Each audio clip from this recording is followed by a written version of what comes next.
Recent டைம்ஸில் என்னோடய ஸ்டோரியெல்லாம் நீங்கள் வந்து பார்த்துருந்தீங்கன்னா உங்களுக்கு கண்டிப்பாக தெரிஞ்சிருக்கும். நான் இப்போ கொஞ்சம் சிக்காக இருந்துட்டுருக்கேன் அப்படின்னு. எனக்கு இது எப்போ ரெக்கவர் ஆகும் அப்படின்ட்டுலாம் எனக்கு தெரியல. என்னால் யாருக்கும் ரெஸ்பான்ஸ் பண்ண முடியல பெருசாக.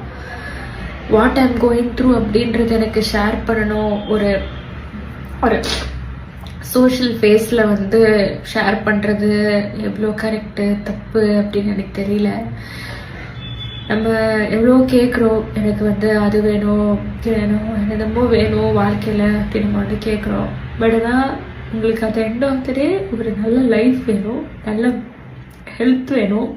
நீங்கள் நல்லா இருந்தால் தான் உங்களால் நீங்கள் பண்ணக்கூடிய எல்லா விஷயத்தையும் அனுபவிக்க முடியும் அப்படிங்கிறத வந்து எனக்கு இந்த ஒரு 5 days காமிச்சிருக்கு. ஸோ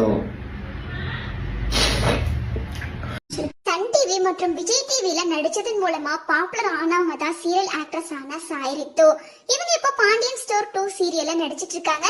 இதுக்கு முன்னாடி விஜய் டிவில முத்தழகு சீரியல்லையும் நடிச்சிட்டு இருந்தாங்க. இந்த நாளில கொஞ்ச நேரத்துக்கு முன்னாடி தான் இந்த வீடியோவை ஷேர் பண்ணிருக்காங்க. இந்த வீடியோல அவங்க என்ன சொல்லிருக்காங்கன்னா, நான் கொஞ்ச நாளாவே உடம்பு சரியில்லாம ரொம்ப கஷ்டப்பட்டுட்டு இருக்கேன்.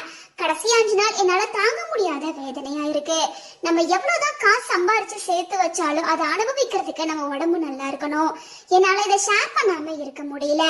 என் உடம்புல அவ்வளோ ப்ராப்ளம் இருக்கு, ட்ரீட்மெண்ட் எடுத்துட்டு இருக்கேன், கூடிய சீக்கிரமா ரெக்கவர் ஆயிடுவேன் நான் நம்புறேன் அப்படின்னு சொல்லி ரொம்ப அழுதுட்டு இந்த வீடியோவை போஸ்ட் பண்ணியிருக்காங்க. அவங்க லுக்கு மேல ரொம்ப டல்லா இருக்கு, அவங்களுக்கு ஹெல்த் ப்ராப்ளம் அப்படின்னு மட்டும் தான் சொல்லியிருக்காங்க. பட் அவங்க உடம்புக்கு என்ன ஆச்சு, என்ன விஷயத்த அவங்க ஃபேஸ் பண்ணிட்டு இருக்காங்க உள்ளிட்ட எந்த டீட்டெயிலும் மென்ஷன் பண்ணல. பட் கமெண்ட் செக்ஷன் ஃபுல்லாவே ஃபேன்ஸ் பலருமே அவங்களுக்கு ஆறுதல் சொல்லிட்டு இருக்காங்க.